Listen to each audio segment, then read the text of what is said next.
She played piano with a blind boy, unaware his mafia boss. Dad was standing behind the door. The security guard paused his midnight rounds, tilting his head as delicate piano notes floated through the luxury high-rise's empty corridors. The music shouldn't exist at midnight in a building where most residents were either asleep or away, especially not from the rarely used music room on the 20th floor.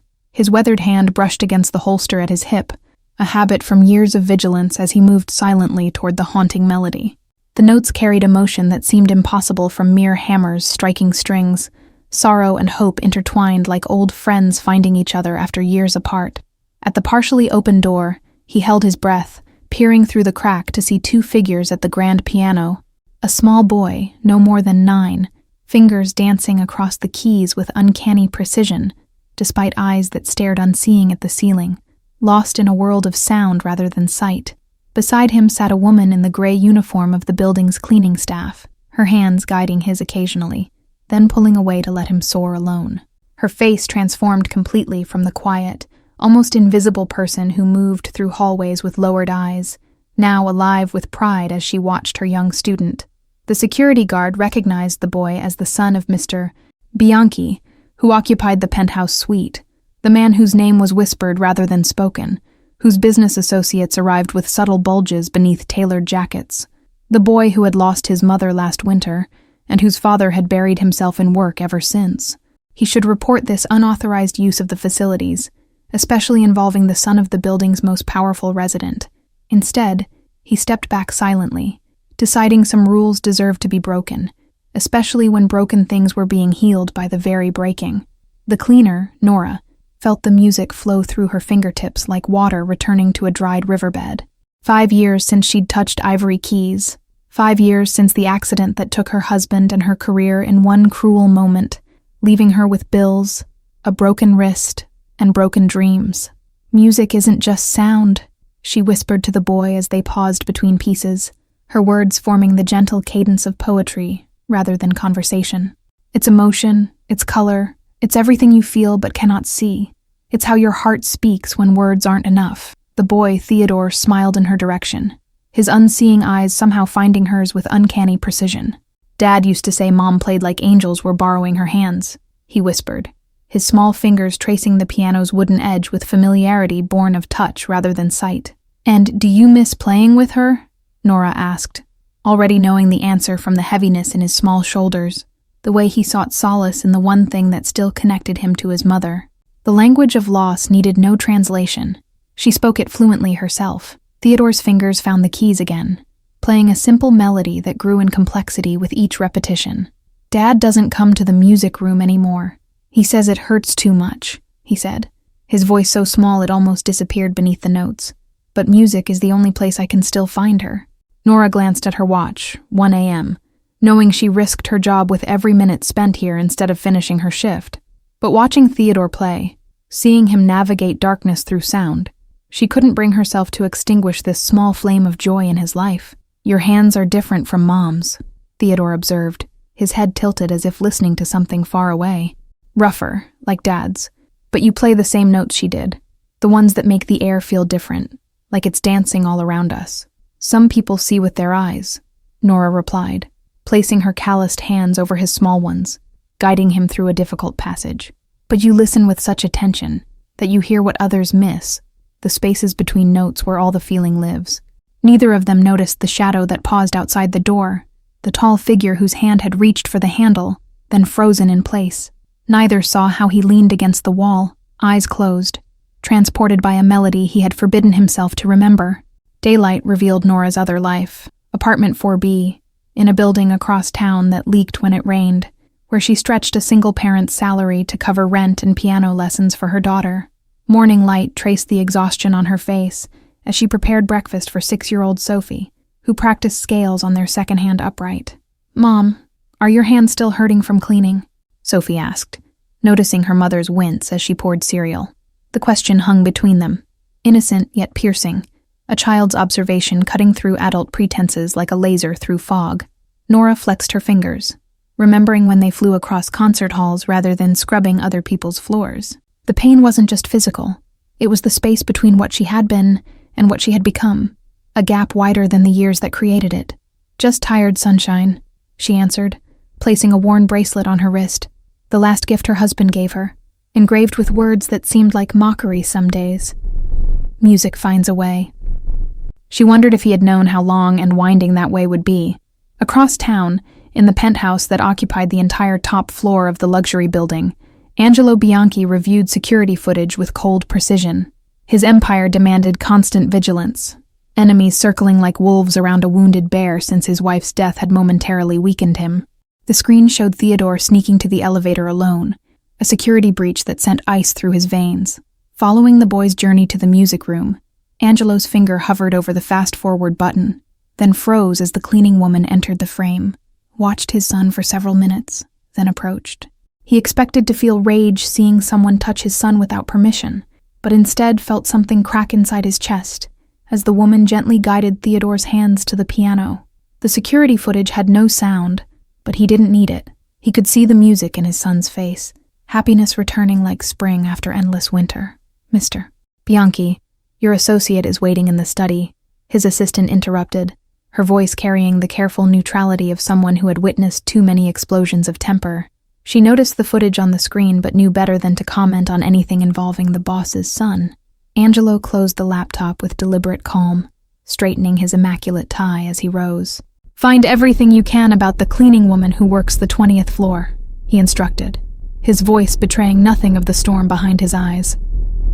"Everything. From birth certificate to breakfast preferences." The underboss, Paolo, noticed his distraction during their meeting, misinterpreting it as disinterest in the territory dispute he was describing. "The Albanians need to understand their place," he insisted, leaning forward with barely contained aggression. "We should send a message they won't forget."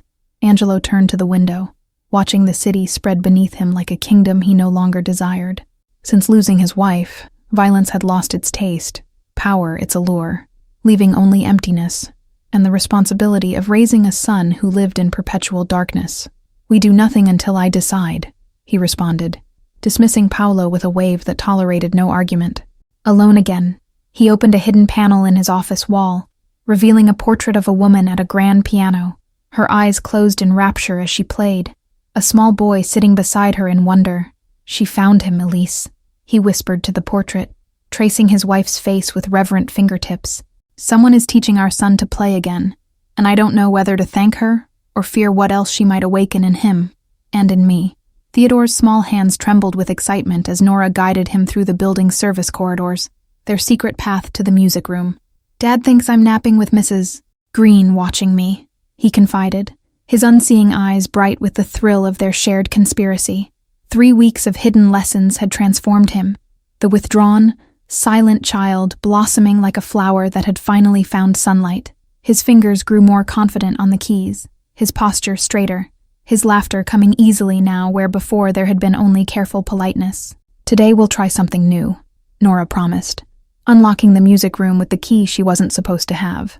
The weight of discovery hung over her like a guillotine blade, but the joy in Theodore's face made the risk worthwhile, a gamble against odds that had never favored her. What neither knew was that Angelo had been watching them for days, tracking their movements through security cameras he monitored personally now. Each session he observed silently, a voyeur to his son's happiness, conflicted between interruption and allowing this forbidden connection to continue. The dossier on his desk told him everything about Nora Williams, former concert pianist whose career ended after a car accident killed her husband and damaged her wrist. Single mother working 3 jobs, significant medical debt, daughter showing musical promise, but lessons stretching an already impossible budget. Angelo ran his fingers over the grainy photo of Nora on stage from years ago, her face alight with the same passion he now saw when she taught his son. He recognized the look, had loved it in his wife's eyes, that transcendence that came from complete surrender to music. "Theodore asked about you today," Mrs. Green reported during their evening briefing, her voice carefully neutral as she delivered information she knew might displease him. "He wanted to know if you ever played the piano like Mother did, or if you just listened." The question pierced Angelo like a blade between ribs, the painful truth that his son knew so little about him beyond his absences. Once, they had played together, father and son beside Elise, a family bound by more than blood and business. connected by harmonies that made sense of the world's discord. "The cleaning woman is getting too close to your son," Paolo warned later that evening, placing surveillance photos on Angelo's desk, with the self-satisfaction of someone who believes they've uncovered a betrayal. "She could be working for our enemies, using the boy to get information." Angelo's hand moved faster than thought, fingers closing around Paolo's throat with precision born of years enforcing his will through fear. "My son is not a topic for your speculation," he whispered, the deadly calm in his voice more frightening than any shouted threat could be. He released his underboss, straightening his own cuffs as Paolo gasped for air. "Theodore has been happier these past weeks than in the year since his mother died," Angelo continued conversationally, as though discussing the weather rather than matters of life and death. "I want to know why before I decide what happens next." That night, unable to sleep, Angelo descended to the 20th floor, drawn by an irresistible force to the music room. Through the crack in the door, he watched Nora cleaning the space after hours, her movements efficient, yet reverent around the piano, occasionally stopping to play a few notes. The melody she played pierced him, Elise's favorite nocturne, the one she had been teaching Theodore before her death. Angelo's hand rose to his chest, where an unfamiliar ache bloomed, the sensation of something long frozen beginning to crack beneath spring's persistent warmth. He planned to confront her, to demand explanations for her interference in his son's life, but found himself instead sinking to the floor outside the door, back against the wall. The music washed over him like rainfall on parched earth, and for the first time since burying his wife, Angelo Bianchi remembered how to weep. Her playing stopped abruptly, as if she sensed his presence, the silence between notes stretching taut as a tripwire. Angelo held his breath, certain of discovery, but the moment passed. The door remained closed, the secret between them preserved for one more precious night. The moment Angelo decided to reveal himself came unexpectedly, 1 month after his first discovery of the midnight lessons. He stood outside the music room, hand poised on the door handle, listening to his son play a piece Elise had composed herself, a lullaby that had died with her, or so he'd believed. "You're playing it too fast." Nora's voice drifted through the gap in the door, gentle but firm in her guidance. "Remember what we said about patience. Music isn't a race to the finish line. It's a journey to be savored with every note." Theodore's laugh, clear and unburdened, struck Angelo like physical pain, a sound he hadn't heard since before the funeral. "Mom used to say the same thing," the boy replied, his fingers slowing obediently on the keys. "She said rushing music is like gulping down ice cream instead of letting it melt on your tongue." The parallel between his late wife's words and this stranger's teaching froze Angelo in place, the uncanny resemblance too perfect to be coincidence.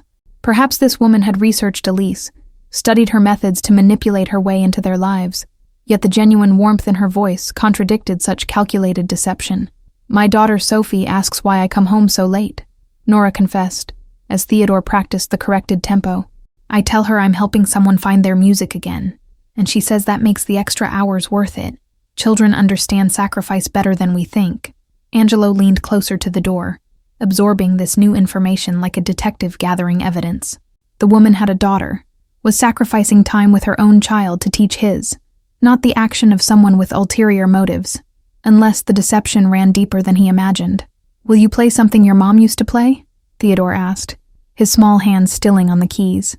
"I like how you sound different but the same, like you're speaking the same language with a different accent." Nora hesitated, then began playing Debussy's Clair de Lune, the notes rising and falling like moonlight on water. Her technique wasn't perfect. Angelo could hear the slight hesitation in her left hand, the legacy of her injury, but the emotion transcended technical precision. Outside the door, Angelo closed his eyes, transported to evenings in the penthouse when Elise played this very piece, while Theodore drifted to sleep in his arms. The memory was so vivid he could almost feel his son's weight against his chest, smell the baby shampoo in his hair. "Your mother played at Carnegie Hall once," Nora told Theodore, her voice soft with reverence as the final notes faded. "I was in the audience that night. I'd never heard anyone make music breathe the way she did, like each note was alive and had a story to tell." The revelation hit Angelo like a physical blow. This wasn't some random cleaner who happened to play piano, but someone who had actually known Elise's music, perhaps even Elise herself. The coincidence seemed too perfect, almost orchestrated by some force beyond his understanding. "Dad has a recording of that concert," Theodore confided, his voice dropping to a whisper. He plays it sometimes when he thinks I'm asleep, but I hear him crying. I wish I could help him find his music again, the way you're helping me find mine." Angelo's hand fell from the door handle, a sudden shame washing over him at his son's perception of his grief. He had thought his pain private, his tears hidden, yet Theodore had heard everything: the muffled sobs, the whispered conversations with a ghost, the broken promises to a wife who would never return. Paolo's voice in his earpiece shattered the moment. "Boss, we have a situation downstairs that requires your attention."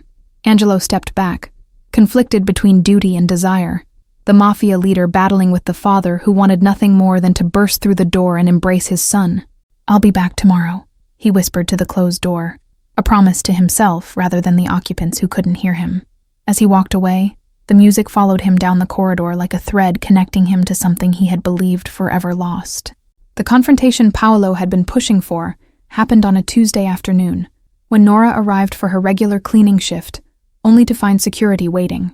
The head guard, apologetic but firm, escorted her to the service elevator with her belongings in a cardboard box, terminated without explanation, without warning. "There must be some mistake," she protested, mind racing through possible discoveries. The unauthorized access to the music room, the lessons with Theodore, the keys she'd duplicated. Each transgression alone merited firing, but the timing suggested something more sinister at work. The security guard avoided her eyes, uncomfortable with his role in this drama. "Orders from management, ma'am. Apparently there were complaints about missing items on the 20th floor, he muttered, the lie obvious in his inability to meet her gaze. What Nora didn't know was that Angelo had been called away on urgent business across the country, unaware of Paolo's decision to remove the security threat in his absence. The underboss had seized the opportunity to eliminate what he perceived as weakness in his leader's household. Upstairs, Theodore waited in the music room at their usual time, fingers tracing the piano keys without pressing them, listening for footsteps that would not come. The minutes stretched into hours as the boy sat alone in darkness, both literal and figurative, the silence around him growing heavier with each passing moment. When Mrs. Green finally found him, his cheeks were wet with tears he couldn't explain. How could he tell her about secret lessons, about the woman who had brought color back into his world of eternal night? "She promised she'd come," was all he said, over and over, as she led him back to the penthouse. Angelo returned 3 days later to find his son transformed, the brief blossoming crushed beneath renewed silence, Theodore's fingers no longer dancing across breakfast tables and armrests as they had in recent weeks. The boy ate mechanically, answered in monosyllables, and requested to be alone with increasing frequency. "He's been like this since Tuesday," Mrs. Green reported with genuine concern, her affection for Theodore evident in the worry lines creasing her forehead. "It's like someone switched off a light inside him. He won't even go near the piano in the living room." The dossier on his desk that evening contained the answer: security footage showing Nora's termination, Paolo's signature on the paperwork, the cardboard box containing her personal effects. The timestamps confirmed it had happened mere hours after Angelo left town, too perfectly timed to be coincidence. Fury rose in him like a tide, cold and implacable rather than hot and reckless. Paolo had overstepped, had made decisions affecting Angelo's son without consultation or approval, an unforgivable breach in their world, where hierarchy meant everything and family even more. "Find her," Angelo instructed his most trusted associate, sliding Nora's file across his desk. "Bring her to the penthouse tomorrow evening. No force, no threats, just an invitation she can't refuse," he specified, knowing his reputation alone would ensure compliance without necessitating crude intimidation. Meanwhile, in her apartment across town, Nora stared at the stack of bills with growing desperation. Rent due in a week, Sophie's piano lesson payment already late, and now her primary income gone without explanation or recourse. The termination had come with no severance, no unemployment eligibility due to the fabricated theft accusation. Sophie practiced scales in the background, determined despite their circumstances, each note a reminder of what Nora had lost twice now. First her career, and now the connection to Theodore, a child who had somehow begun healing wounds she thought permanent. "Music finds a way," she whispered to herself, touching the worn bracelet that had become both talisman and torture device. The question that haunted her now was whether she could find a way to survive until the music returned, or if this time the silence would be permanent. The knock on her door the following evening carried the weight of finality. Bill collectors, perhaps. Or worse, the landlord come to begin eviction proceedings. Instead, She found a man in an impeccable suit, his car double-parked outside with diplomatic plates, an envelope in his extended hand.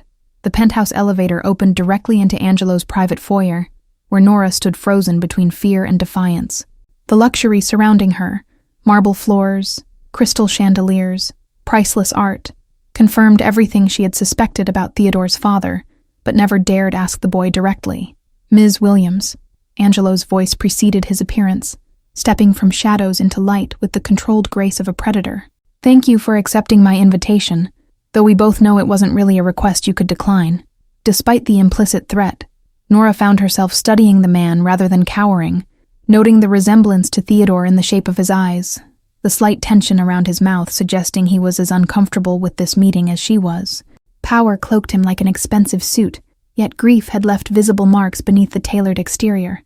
"If this is about the music room, I accept full responsibility," she began, chin lifting slightly in the same gesture Sophie used when preparing to face consequences for broken rules. "Theodore should not be punished for my decisions." Angelo's laugh surprised them both, short and genuine, rusty from disuse like a door hinge rarely moved.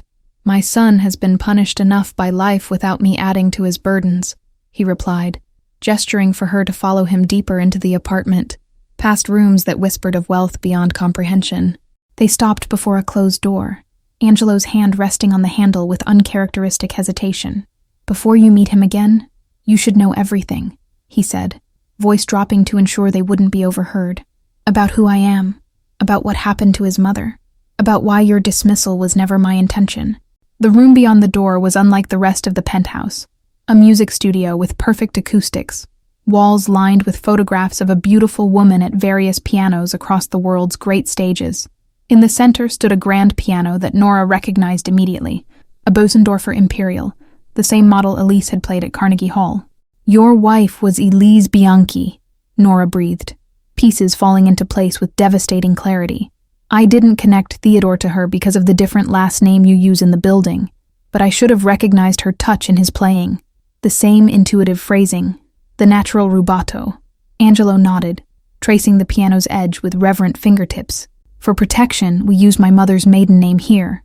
In my world, anonymity is a luxury more valuable than the penthouse itself," he explained, the admission of his dangerous life hanging between them unspoken yet understood. "The accident that took her wasn't an accident," he continued after a painful silence, each word extracted like a bullet from flesh. "It was meant for me. Rivals who discovered my weakness, who knew hurting her would destroy me more effectively than any bullet." Nora sank onto the piano bench, memories of newspaper headlines suddenly recontextualized, the celebrated pianist's tragic death in a car bombing, the theories about terrorist connections given her international performances. The truth had been buried beneath layers of influence and misdirection, the powerful protecting their secrets, even in grief. Theodore was with her that day. Angelo's voice broke on his son's name, hands gripping the piano to steady himself. The blast spared his life, but took his sight, the final cruelty of a fate that already robbed him of his mother, punishment for sins that were never his. The weight of this revelation pressed against Nora's chest like physical pain, understanding now the layers of loss in Theodore's careful movements, in his desperate connection to music as the last bridge to his mother. Not just a blind child, but one whose darkness had come violently, whose last visual memory would be unimaginable horror. "When I saw you teaching him, I wanted to hate you for trespassing on sacred ground," Angelo admitted, his controlled facade cracking further with each confession. "For touching what wasn't yours to touch, for awakening what I had painfully put to rest, not just in him, but in me." He turned to her fully now, vulnerability transforming his features from intimidating to merely human. "But how could I hate the person who gave my son back his laughter? Who taught him that blindness doesn't mean darkness, that loss doesn't mean ending?" The door opened before Nora could respond, Theodore standing in the threshold with Mrs. Green hovering anxiously behind him. The boy's head tilted, nostrils flaring slightly as he processed the scents in the room, his father's cologne, the lemon polish of the piano, and something else that made his face transform with disbelieving hope. "Nora," he whispered, her name both question and prayer on his lips. "Dad found you? You came back?" Each question tumbled forth with increasing urgency, his small body vibrating with emotion too big for its container. Angelo knelt before his son, taking small hands in his larger ones with surprising gentleness. "I should have told you sooner that I knew about your lessons," he said, voice thick with regret. "That I watched you play, that I heard how she was teaching you your mother's songs. I was afraid of what it meant, of changes I wasn't ready to face." The boy's unseeing eyes filled with tears, bottom lip trembling with the effort of containing feelings too complex for his 9 years. "You weren't mad? You aren't going to make her leave again?" he asked, the questions revealing how deeply he had feared discovery, how certain he had been of punishment. "Your mother once told me that when you find someone who speaks your heart's language, you don't let them go," Angelo replied, glancing up at Nora with an expression that transcended employer and employee, that hinted at possibilities neither had dared consider. "I forgot that lesson until I heard you playing together, until I remembered what it means to find harmony in discord." The three of them formed a triangle of broken pieces somehow fitting together. The widow, the widower, the child who connected them through loss and music. The moment stretched between them, fragile as a piano string, vibrating with potential energy that could either create music or snap under tension. "Sophie has a recital next week," Nora found herself saying, the invitation forming before conscious thought. "She's playing Chopin, not perfectly, but with her whole heart," she added, thinking of her daughter practicing relentlessly on their worn upright, determined despite their circumstances. Theodore's face lit with immediate interest, turning toward his father with unspoken question. "We would be honored to attend," Angelo answered for them both, his hand moving unconsciously to rest on his son's shoulder. The first casual touch Nora had witnessed between them, a bridge being cautiously rebuilt. Outside the studio windows, night fell over the city they each navigated so differently. Angelo from heights secured by power and fear, Nora from depths carved by struggle and sacrifice, Theodore from darkness illuminated by sound rather than sight. Their paths should never have crossed, yet here they stood at an unexpected intersection of 3 roads. Sophie stood backstage at the community center, anxiety making her small hands tremble as she peeked through the curtain at the half-filled auditorium. The monthly student recital rarely drew large crowds, mostly parents obligated to attend. Her second-hand dress, carefully pressed by Nora that morning, hung slightly loose on her thin frame, a thrift store find chosen for its similarity to concert attire she'd seen in her mother's old photographs. The costume of a life they had once lived, now reduced to play acting. "Mom, what if I forget the middle section?" she whispered, the familiar pre-performance jitters amplified by the knowledge that they couldn't afford to continue lessons if her scholarship wasn't renewed. Each note needed to be perfect. Nora knelt to straighten her daughter's collar, heart aching at the pressure Sophie placed on herself. "Music isn't memory, it's feeling," she reminded her, the same words she had told Theodore. "If you forget a note, find one that feels right." The auditorium door opened, drawing Sophie's attention back to the gap in the curtain, her eyes widening as she registered the newcomers. "Mom," she hissed, tugging Nora's sleeve with sudden urgency. "There's a man in a suit fancier than Mr. Peterson's funeral clothes." Nora felt her heartbeat accelerate as she glimpsed Angelo and Theodore, being escorted to seats in the front row, the mafia boss looking distinctly out of place among the working-class parents in casual attire. His presence transformed the humble recital into something momentous. Sophie performed third in the program, her small figure dwarfed by the upright piano on stage. From where Nora stood in the wings, she could see Angelo leaning forward slightly, his attention absolute in a way that spoke of genuine interest rather than polite obligation. The Chopin nocturne began hesitantly, Sophie's initial nerves evident in the tentative first phrases. But as the music progressed, something remarkable happened. The child seemed to forget herself in the piece, her body relaxing into the emotional current. Theodore's head tilted toward the stage, his expression one of intense concentration, fingers moving slightly in his lap, as if playing along invisibly. The connection between the children, one performing, one listening, transcended their differences in circumstance. When Sophie reached the difficult middle section, she faltered briefly, a wrong note interrupting the flow. But instead of panicking, she paused for the briefest moment, then found her way back into the piece with an improvised transition that honored Chopin's intentions. The audience applauded politely when she finished, but Theodore's response was exuberant, standing to clap with uninhibited enthusiasm that drew attention from nearby parents. Angelo placed a gentle hand on his son's shoulder, not to restrain his joy, but to guide it. Afterward, in the reception area where punch and cookies rewarded young performers, Angelo approached with Theodore at his side, and an unexpected proposal. "Ms. Williams, I'd like to offer you a position," he stated without preamble, his directness at odds with the social niceties. "I'm establishing a foundation in my wife's name, the Elise Bianchi Foundation for Musical Education," he continued, handing her an embossed business card with details of something that had not existed a week ago. "We need a director with both performance background and teaching ability." Nora stared at the card, mind racing to process the implications. Salary figures that would transform their lives, benefits that included housing in the building where she had recently scrubbed floors, and most incredibly, a scholarship program with Sophie listed as the first recipient. "This isn't charity," Angelo added, correctly interpreting her hesitation as pride rather than disinterest. "It's investment in something my wife valued above all else, finding and nurturing talent regardless of background, creating opportunities where circumstances have created obstacles." 3 months later, the Elise Bianchi Foundation occupied the entire 20th floor of the building. The former music room expanded into a series of teaching studios, practice rooms, and a small recital hall. Children from diverse backgrounds filled the space each afternoon. Nora moved through the controlled chaos with newfound authority, her cleaning uniform replaced by professional attire that still felt foreign against her skin. The transition from service worker to executive had been disorienting, her imposter syndrome flaring each time someone addressed her as Director Williams. What kept her grounded was the teaching, 2 hours each day reserved for direct instruction, including Theodore's lessons, which continued with Angelo's blessing and occasional attendance. These moments at the piano remained sacred space where only the music mattered.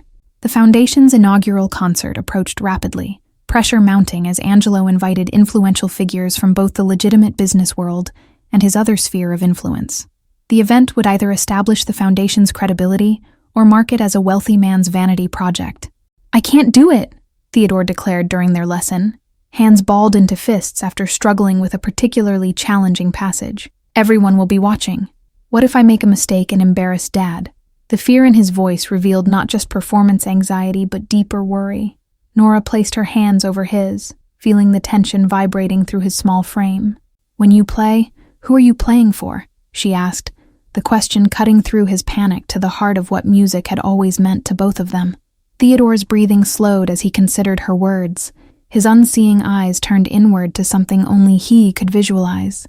"For Mom," he whispered finally, fingers uncurling from tight fists to rest gently on the keys.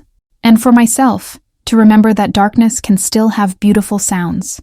"Then that's your audience. Not the people in the hall, not your father's associates, not even me," Nora affirmed, guiding him back to the opening bars of the piece. "Play for the people who live in your heart, and everyone else will simply be privileged to overhear something not meant for them." In the adjacent studio, Sophie worked with a renowned pianist Angelo had brought from Vienna to mentor the scholarship students, her progress accelerating with access to proper instruction and a quality instrument. The two children had formed an immediate connection despite their differences. The night of the concert arrived with unexpected complications, Paolo appearing at the penthouse unannounced, his displeasure at Angelo's recent business decisions evident in his aggressive stance and barely concealed contempt. "You've gone soft," he accused, gesturing toward the tuxedo. Angelo's response was measured, his voice carrying the dangerous calm that had once made him feared throughout the city. "The Foundation secures our legacy in ways guns and territory never could," he replied, straightening his cufflinks with deliberate precision. "My son performs tonight." Downstairs, the concert hall filled with an unlikely mixture of socialites, musicians, critics, and men whose bulges beneath tailored jackets suggested weapons rather than fashion accessories. The worlds Angelo navigated separately were colliding tonight, a risky convergence for Theodore's sake. Nora peered through the curtain, anxiety climbing as she recognized faces from newspaper society pages mingling with others whose photographs more commonly appeared in crime reports.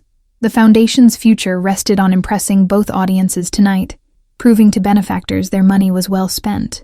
The program progressed smoothly through performances by various students, each showcasing different aspects of the Foundation's work. Young virtuosos who needed only opportunity, children from underserved communities discovering music for the first time, and those with various challenges. When Theodore took the stage, the audience fell silent with the peculiar hush reserved for moments recognized as significant before they even unfold. The small boy navigated to the piano without assistance, his confidence in the space evident in his measured steps and straight posture. The foundation's success over the following year transformed not just the lives of its students, but the building itself, which gradually shifted from luxury residence to cultural landmark. Wealthy families now sought apartments there, specifically for proximity to the program. Paolo's growing resentment festered beneath a veneer of compliance, his loyalty to Angelo increasingly undermined by what he perceived as weakness. The underboss watched with calculating eyes as his leader spent more time with the foundation and less with traditional business. The confrontation became inevitable when Angelo began discussions about legitimate investment opportunities, moving portions of their operation into legal enterprises. "This isn't what your father built," Paolo argued during a tense meeting, his voice carrying the dangerous edge of ambition. "My father is dead, and so is the world he built in," Angelo responded. Photographs of Theodore's recent performance displayed prominently on his desk beside traditional family business ledgers. "We adapt or we die, and I've seen enough death to last several lifetimes." What Angelo didn't share was how music had reconstructed his understanding of power, that true strength lay not in being feared, but in creating something worth protecting. Theodore's transformation had mirrored his own, both learning to navigate darkness through other means.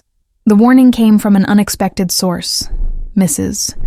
Green, who overheard Paolo on a phone call in the penthouse while Angelo was at the foundation. "He's planning something against the music woman," she reported nervously, years of service overcoming her reluctance to involve herself. Angelo's response was immediate and comprehensive. Security protocols activated throughout the building, trusted men positioned near Nora and Sophie's apartment, and a direct confrontation with Paolo scheduled for that evening. The foundation had become family, and threats against family were unforgivable.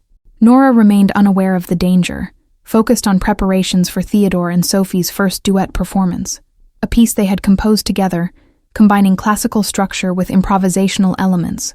The collaboration represented everything the foundation stood for. When Paolo arrived for their meeting, he found Angelo in the music studio rather than his office, a deliberate choice of battlefield that immediately disadvantaged the underboss, who shifted uncomfortably in this unfamiliar territory. The grand piano dominated the space between them.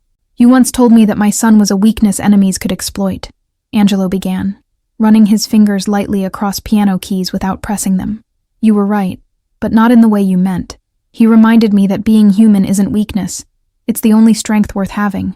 Paolo's hand moved toward his jacket, a motion Angelo anticipated with the calm certainty of someone who had navigated violence his entire life. "Before you make your next decision, understand that I've prepared for this moment since you first moved against Nora without my authorization." The tableau held for an excruciating moment. Paolo calculating odds that diminished with each second, Angelo offering the silent choice between graceful exit and forced removal. The resolution came not through violence but surrender, Paolo's hand moving away from his concealed weapon. "You'll leave tonight. Arrangements have been made for operations in the Western Territory that need experienced leadership," Angelo stated, the directive framed as opportunity rather than exile. "Your loyalty to the old ways is valuable there, where tradition still matters more than innovation." After Paolo's departure, Angelo found himself alone in the studio, surrounded by instruments that had once been foreign objects, and now felt like extensions of his evolving identity. He sat at the piano, placing his hands in positions he'd watched Nora teach Theodore. The sound that emerged was hesitant, imperfect, but undeniably music, a first step on a journey he had never expected to take. Like his son, he was learning to navigate by touch rather than sight, to trust in processes whose outcomes couldn't be controlled through intimidation. When Nora found him there, still practicing the same simple progression an hour later, something shifted between them, the final barrier of employer and employee dissolving into something more complex and honest. "Your hand position needs adjustment," she said, sitting beside him on the bench. "Thank you all for following this story. If you enjoyed it, please write in the comments where you're watching from, and don't forget to like, subscribe, and share this video, as your support is important for me to continue creating here.